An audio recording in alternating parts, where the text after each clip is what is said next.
What's up, guys? Welcome back to another StarCraft 2 video. This time it is again going to be in the Dust League Season 3, Week 2. This one being Rival Gaming's B team against DhzPro, and spawning in the top right-hand position of Dusk Towers from DhzPro, it is going to be the Red Protoss player, Master.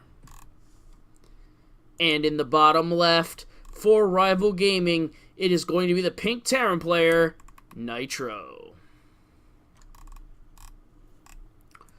Alright, so if you've seen the videos that went out yesterday, you're going to see, as we have a lot of chat, obviously, you will know that these games are all recorded from replay. So you're going to see different kinds of chat going on there.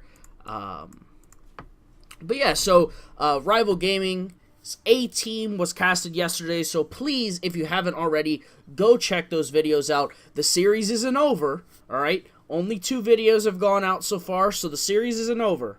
So, anything could happen, so make sure to go check out games 1 and 2 of the A team cast. But yeah, go ahead and do that after you're done this video, because I know this is going to be a good series here. Death Zone, a pretty newcomer, at least to my knowledge, in the StarCraft scene. They are a Brazilian team.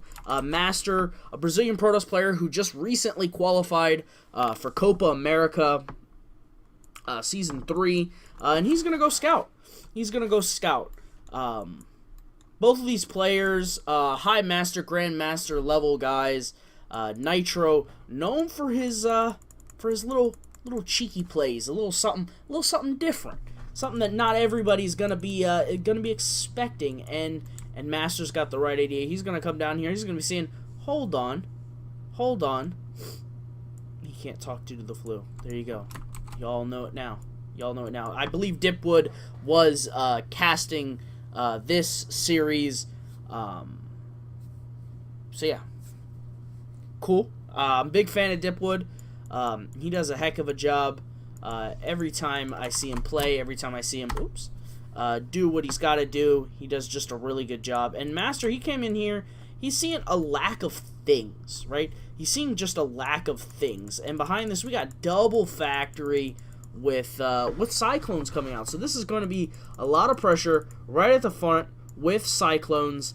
And this is really scary because Cyclones, you might say, well, as Protoss, you have the Mothership Core that can do these Photon Overcharge. Well, that doesn't always save you, right? We got these mag field accelerators, which allow the Cyclones to lock on, increases their lock-on damage, pretty much. All right, so they deal 400 damage plus 400 versus armored. So Master, whoops, I definitely just backspaced. So we're all going to see it just go through again. Right, so just in case you didn't see, Master's going right in here. Shh, nobody saw that, okay? Nobody saw it. Nobody saw that I went to push V and hit B instead. Alright, so Master, he's not seeing this. He has no idea that this is on the way here. And this Stalker's in a really bad spot. It's going to get picked off by these Cyclones in the middle of the map. And now we're just going to have double Cyclones pumping out on a regular basis if Nitro wasn't supply blocked. That would be really good if he wasn't supply blocked. But yeah, we got 3 Stalkers here. We got Photon Overcharge. So Nitro, his strength right now is just going to be poking at this front and slowly trying to kill this pylon, right? He's got these 2 SCVs here to help repair. Behind this is completely all in right now. There is no follow-up for Nitro. He is going straight for the fight here. He's sending the barracks across the map to give him high ground vision and just pumping out double Cyclones at an alarming rate here. But, oh, he pulls back. He baits the overcharge, which is good. Baits the overcharge. And we'll get 2 Stalkers. 2 Stalkers, but an Immortal's out. Now, the Immortal is going to be a little bit scary, but as soon as these double Cyclones pop out, that's a lot more damage. That goes up to 5 Cyclones right now against 5 Stalkers, 1 Immortal. And really, Master can't push into this, right? Because if you don't know what cyclones do, cyclones can lock onto units, and they can still move and shoot at the same, like they can shoot while moving, right? So they can walk away and shoot at them as long as they stay in the range. The lock-on stays going.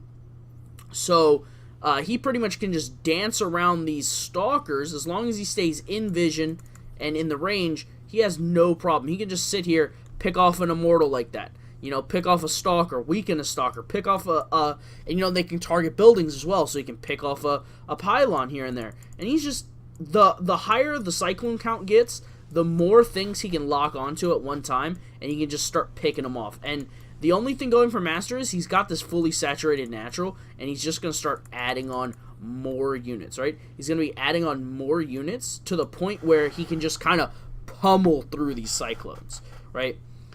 Nitro at this point is just kind of hoping that he can keep Master at home, pick off as much as he can, but this probe's coming in here. He has decided to expand, probably realizing that he can't really push up into this base, right?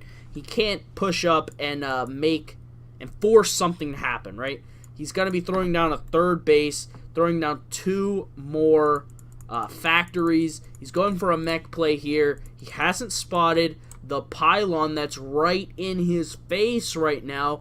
Still hasn't spotted the pylon. Master hasn't even spotted what's going on, but he is going to spot. He's going to spot 1 unit being warped in. Luckily, one thing that you will know about Legacy of the Void is units that are not in the range of a Nexus or a...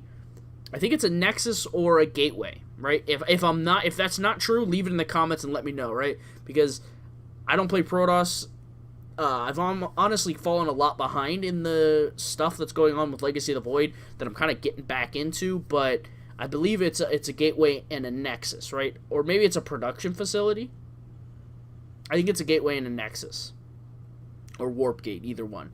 That you can warp quickly in the vicinity of, but it's just a pylon now. It doesn't really do anything. It takes a really long time, but the damage, I don't think it was enough. It's 47 workers to 29. Master's up about 40 supply at this point. The question, the answer is not it. I don't think it was enough. It wasn't enough damage. Just plain and simple. Nitro didn't deal enough damage in that attack. The only thing really going good for him is he does have 3 CCs producing SEVs at a time. Well, I guess you could say 1 CC and 2 orbitals. I couldn't even speak there. But yeah, so he's going to be heading down to take this third base. And the nice thing is, if the Terran can get his mech army to a decent place, it's going to be tough for Master to fight it, right? Because a mech army deals a lot of damage. A mech army always will deal a lot of damage. And, you know, Master is now getting a third base, but the worker counts are eventually going to catch up, right? If Master lets Nitro stay in this game, the worker counts are just going to get closer and closer and closer and closer to the point where they're going to be even, and then at that point, Nitro can start, you know, edging ahead slightly and or catching up here slightly more every few seconds in the army count. You know, so it really is up to Master to come across the map and kill Nitro before Nitro gets to that point where he has enough to survive. And I think that was the cue. When Nitro sent out a you know, Master's got the Warp Prism done. Nitro sent out a Hellion, pretty much showing that, hey, I'm going mech. And what Master's thinking is, you're going mech? You haven't come across the map to try and all-in me, which means you're trying to macro behind it. You are not going to have enough to beat me. Just straight up, you are not going to have enough to defend against the attack that's going to be coming for you. And that's a decent Widowmine hit. It does injure 2 of the Stalkers, but the Cyclones, there's just not enough Cyclones. There's not enough stuff here to defend Nitro, and this might be game here. Master is just pushing up the ramp here. He is not afraid. He is going to actually back off here. I think he could have pushed through. Well, I guess he did see the Widow Mines burrowing behind, so he would have had to, like, sit up in this choke, get hit by a lot of Widow Mines. It definitely would have hurt, but I'm pretty sure he lost. Yeah, he lost the Warp Prism as well as all of the Dark Templar, but behind it, he is getting a 4th base. Where did he scan? He scanned here. He scanned for an observer. I probably just literally walked right past it. That is totally my bad. I apologize for that. But upgrades, something that both sides are just now getting 10 minutes into the game. Drilling Claws as well. So we're going to see something that reminds me a lot of something that HDO Mario liked to do in Heart of the Swarm, which is heavy Widow Mine play in your mech against Protoss, which was really cool. I know even Day 9 did a Day 9 daily on it, on mech versus Protoss, on kind of the unique style that HDO Mario does, which, you know, you see a lot of Protoss players like to play heavy, or Terran players like to just play heavy tank against Protoss. Heavy tank or just go full air Terran. But you see some of these styles with things like Widow Mines are really cool, and oh my god, he just walks up into an entire army of Widow Mines here, and that leaves him wide open. Oh my god, everything is going to be cleaned up, but is it enough for Nitro? He's just now getting to be able to put his 3rd base back down, and his opponent is getting +2. He's getting that +1 armor. He's got an army built up behind it. He's getting double immortals at this point in time. He's even getting some disruptors to be able to help pressure, help deal with these cyclones. Maybe pop one in, get them all at once. And he's got a 4th base finished. 82 probes, though. That is a lot of workers. That's a lot of workers. I guess you are playing mech, so maybe you do want a higher number of workers just so you can get more income. He's going to be even throwing down a 5th base. And this is really big for Nitro here. This is like kind of an all-in type of situation here for Nitro. He's got to pressure him. He's got to keep him off of mining off of this base here. But I don't know. It is looking very, very tense for both sides here. We have more units streaming across the map for Nitro. If Nitro can get into a nice position, he'll be able to maybe take on this army for Master. Master's army is just so scary. There's so many Stalkers. There's just so much. He's going to pick off the tanks, and there isn't a whole lot left. There's a ton of Widow Mines, though, and if these Widow Mines can get good hits, it could completely change the course of the battle.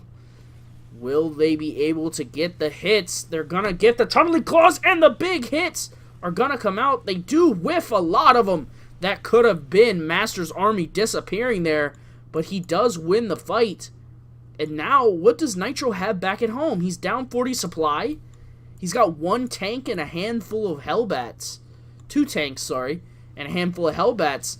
That is not enough to deal with Blink Stalkers with Immortals. He's just going to walk in and crush these tanks and these Hellbats, and there isn't anything really to hold him back from this win. The Widow Mines are going to be running across the map to try and burrow right on top of the Immortals, but they're not even going to get one. The workers are forced to pull, and when you're a mech player and you're pulling workers, at this phase in the game, that's usually not a good sign. It is usually not a good sign to start pulling some workers when you're down 80 supply. That's just, it's not something that you're hoping for, or really looking to get out of this situation. Do they even have Cloak? They do not have Cloak. Cloak is almost done, but I don't think he's going to be able to. It's going to be GG called, and Master will take game number 1 for Death Zone in this best of 7 series in the Dust League Season 3. I thank you guys for watching. If you enjoyed the video, please hit the like button, hit the subscribe button. If you have a comment, question, or concern, leave it in the comment section below, and I will see you guys in the next episode.